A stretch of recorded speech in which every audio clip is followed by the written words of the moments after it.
Jesus had a knack for refuting the Pharisees and getting them back on track. It turns out maybe the modern church needs some of the same sort of teaching. I saw a meme lately said, what kind of letter would Paul write to the church in America today? I think it'd be pretty harsh.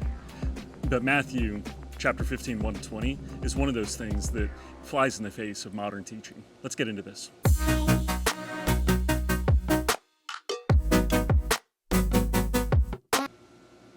It starts with, "Then some Pharisees and scribes came to Jesus from Jerusalem and said, 'Why do your disciples break the tradition of the elders? For they do not wash their hands when they eat bread.'" What the Pharisees are asking is why Jesus' disciples don't have clean hands. Okay, so the idea of washing your hands is completely misunderstood in the context of modern Christianity. The hands are represented as the left hand and the right hand of an individual, righteous and unrighteous side. It's the Adam as opposed to the Eve, that type of thing. Adam being right and Eve being left. And that's why it was sort of shocking when Tamar took the birthright from Judah, who has the ruler's scepter that never leaves him, according to Genesis 49, verses 8-12. It sort of tells about Judah. Tamar takes that and he calls her righteous, and he won't go after her because he doesn't want to be laughed at. So the idea of the left hand and the right hand, not letting the left hand know what the right hand is doing, that type of thing, is what's going on here. So the traditions of the Pharisees and of the elders are you should wash your hands in a baptism sort of way. That's the idea. You need to baptize your hands sort of thing. It's like a brainwashing or a clean slate, a fresh start.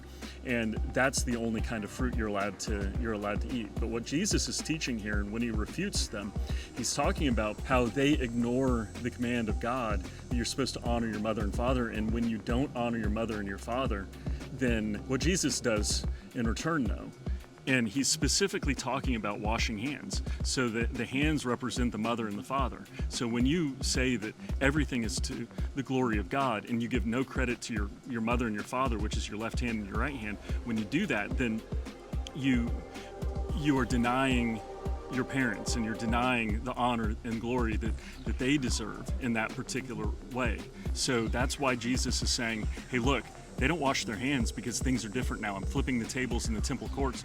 You don't understand how this works, but let me explain to you that nothing that goes into your mouth defiles you, but what comes out of your mouth is what defiles you. In other words, remain quiet, don't say anything, internalize things, learn from your errors, your mistakes, the things that are around you, but you can't say anything. So that's the challenge of the disciple. That's why a disciple has to bear his own cross.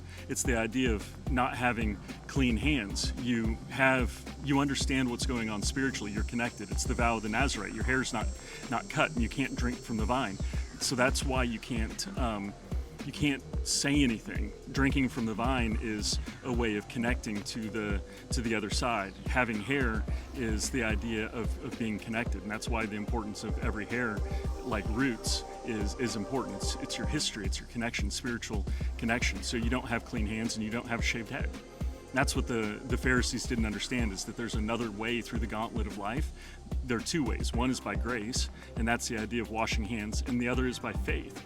And faith is the idea of being aware and just waiting it out and knowing how the process works. And Jesus is teaching how to not be defiled, not to be wicked out, not to be wicked. That's what that means. And that's the meaning of this teaching in Matthew 15, 1-20.